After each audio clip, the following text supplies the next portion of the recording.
All right, so hi and welcome back to the channel, or welcome to the channel. If you follow us over on our main channel, MBF Modern Homesteading, you will know why I'm sitting here today and what I'm about to talk to you about. If not, well then welcome, and today I'm about to talk to you about my pregnancy. So I'm going to take you guys on this journey with me over the next 7.5 months. So again, if you followed us on our other channel for any length of time, you would know that my husband and I have been trying to have another baby for about 7 years now. And we have had 14 miscarriages in a row. So pretty hard to handle, but we've gotten through it through the grace of Jesus. We got through each and every one of them. There was definitely times that I wanted to quit. Definitely, but then after like a couple of weeks, I'm like, you know what? All right, back at it. We'll try again. One of them's got to stick one day, right? I just had like a feeling inside me if I didn't quit and I just kept trying, one day one would stick. So as far as like the medical side, I've done pretty much anything that I could do to see what was wrong. So I'll give you a bit of a backstory. So we have a 9-year-old daughter, and when she was about just a few months old, my husband got really sick and he ended up in the hospital and he almost died. And while he was really, really sick and we were going through all that, I decided that, together we decided that I was going to get my tubes tied. I thought that my husband was going to die and I really didn't want to raise a baby on my own, and it was just like such a scary, frightening time for us, and we just made the best decision that we thought at that time. Unfortunately, it wasn't the best decision, nor a decision that we were happy with later on in life, but that's what we did. So when Sam, our daughter, was only about, I don't know if she was 9 months old or something, I went in and had my tubes tied, which I wish they wouldn't have done for me, but they did, and I was crazy enough to do it, so I take responsibility for that one.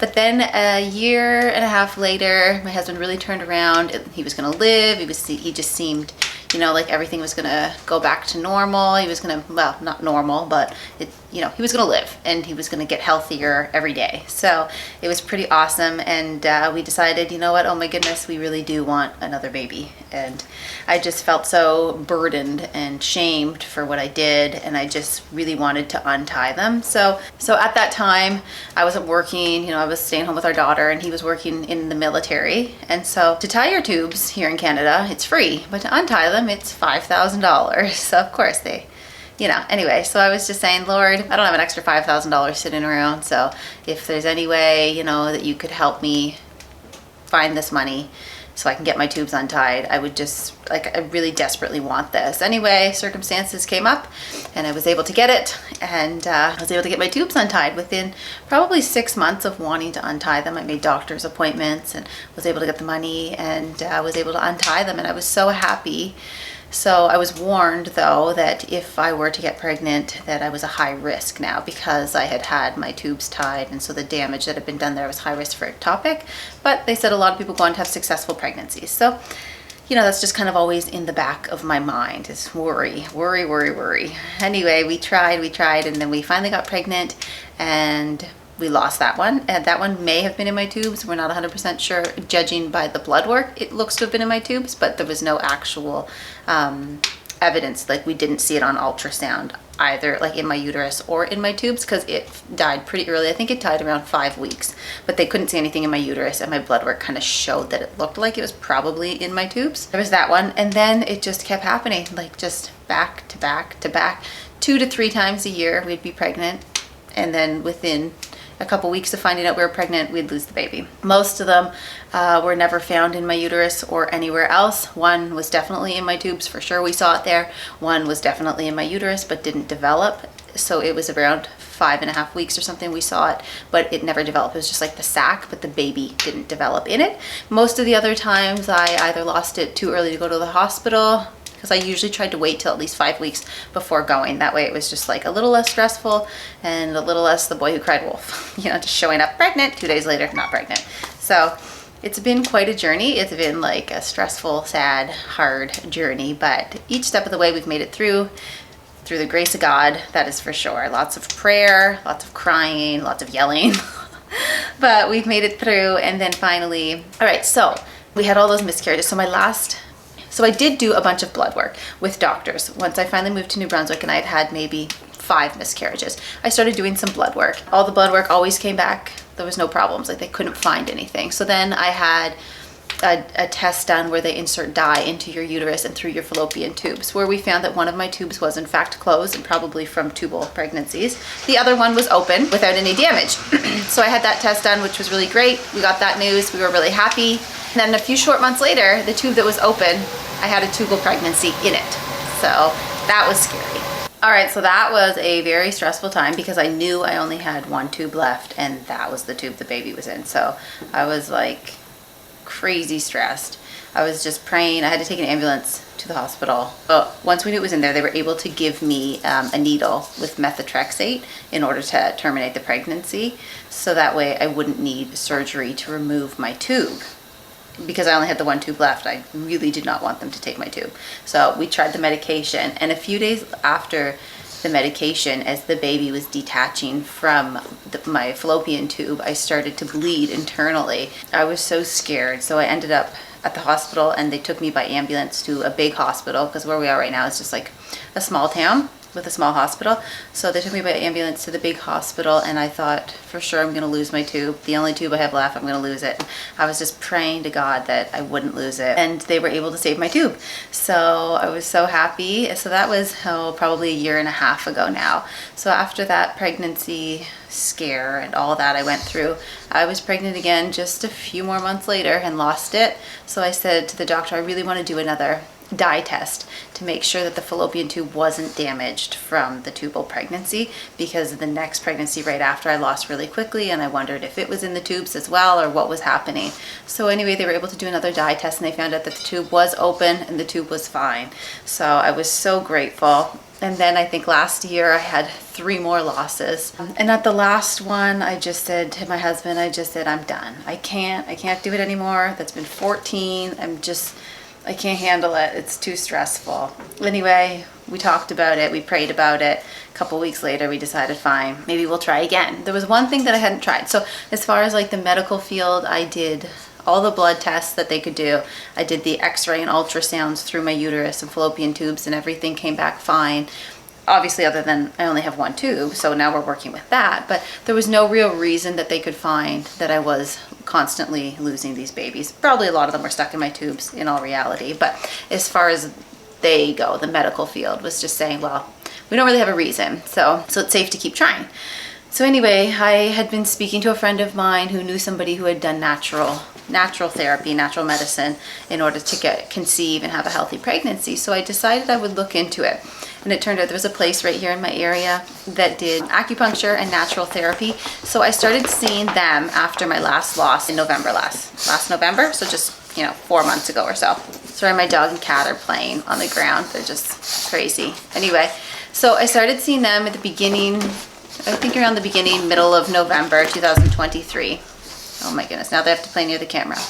And what they did instantly was cleared and started clearing and working on my fallopian tubes, my uterus, and then building up all my hormones. So we started that in November, and then so that was November, right? So it was about 6 weeks that I was going through all that and they were working on foods that could be bothering me, working on fallopian tubes, working on uterus, working on ovaries. Just kind of did all that stuff. Whatever they do, it was through acupuncture and acupressure and holding vials and all sorts of stuff like that. Anyway, I thought it's my last hope. I'm going to try this because it's something different. I haven't tried it yet. The lady was a Christian, so I was happy to give it a go. And then I got pregnant at the beginning of January. I was pregnant again and going again once a week. There was a time right at like 4 weeks. So I ovulate really early. So I knew I was pregnant well before 4 weeks, probably around like 3.5 weeks. I knew I was pregnant. And I even did a pregnancy test, and it showed it that early because I ovulate so early.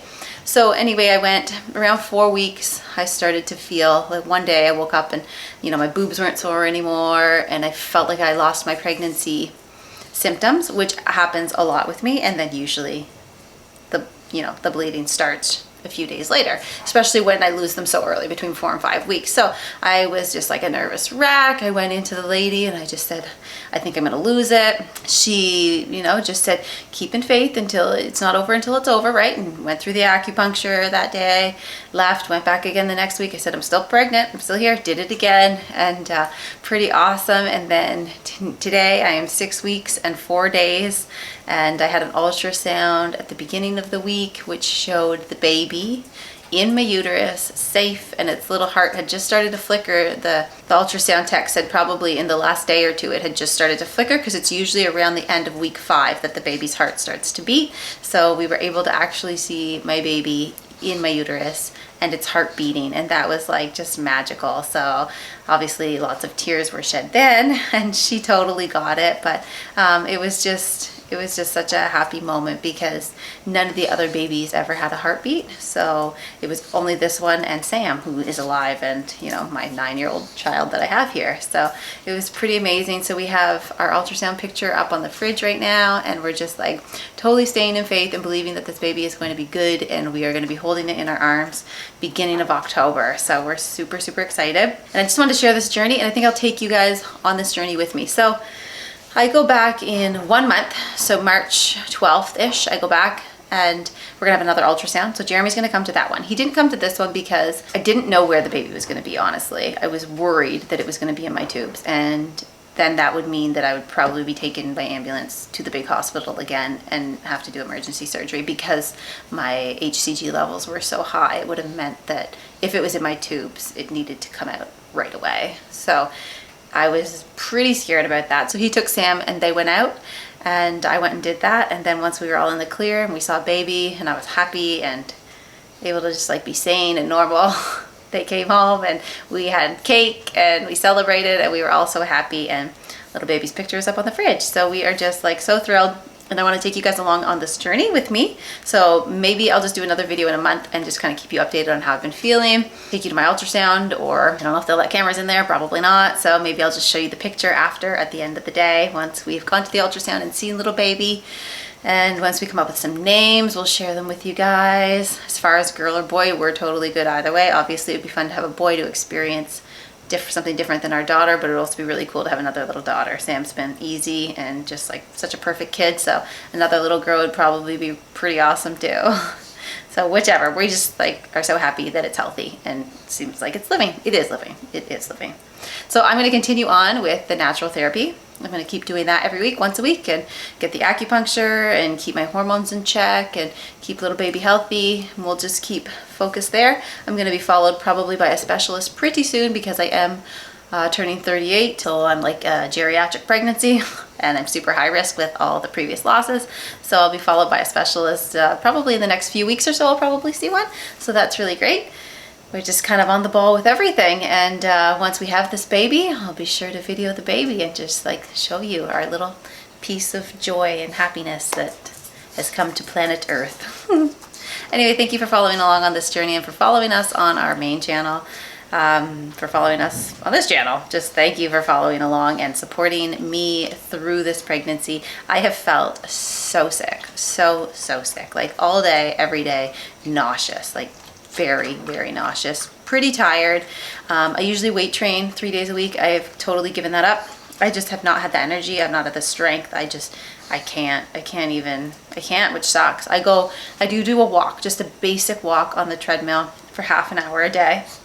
Other than that, I'm pretty useless. I can't do much more. Even after that half an hour, I'm done for a while. Like I just need to sit. And then yesterday I did another 15 minutes in the evening. I just needed to do something, so I got up and did another 15 minutes. But for the most part, my days are me feeling extremely nauseous, extremely tired, and just kind of lazing around, doing my basic, cleaning that I need to do, just the basic things, making the basic meals, doing my laundry.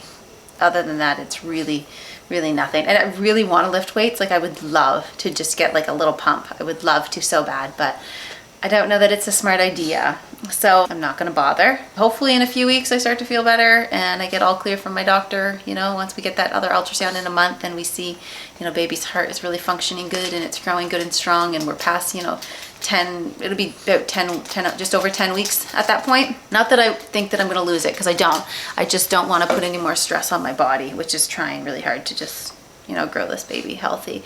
So I definitely believe that this baby is making it and I'm really excited, but I'm just doing everything in my power to keep me and baby healthy while it's growing in there and just let my body fully focus all of its energy on the baby and not on anything else. So as far as the build goes, we're building, but Jeremy's doing the most of it right now and I feel bad because I'm not much help, but I will get back to being able to help him hopefully in the next few months if I, you know, turn another leaf into the second trimester maybe and start feeling better. I don't know, we'll see. He's patient and he doesn't mind though. He can go over there and just work away himself as he needs to until I feel better. So he's just super thrilled too that we're having another baby and he just wants me and baby to be healthy. So that's really the main things right now, is just for us two to be healthy.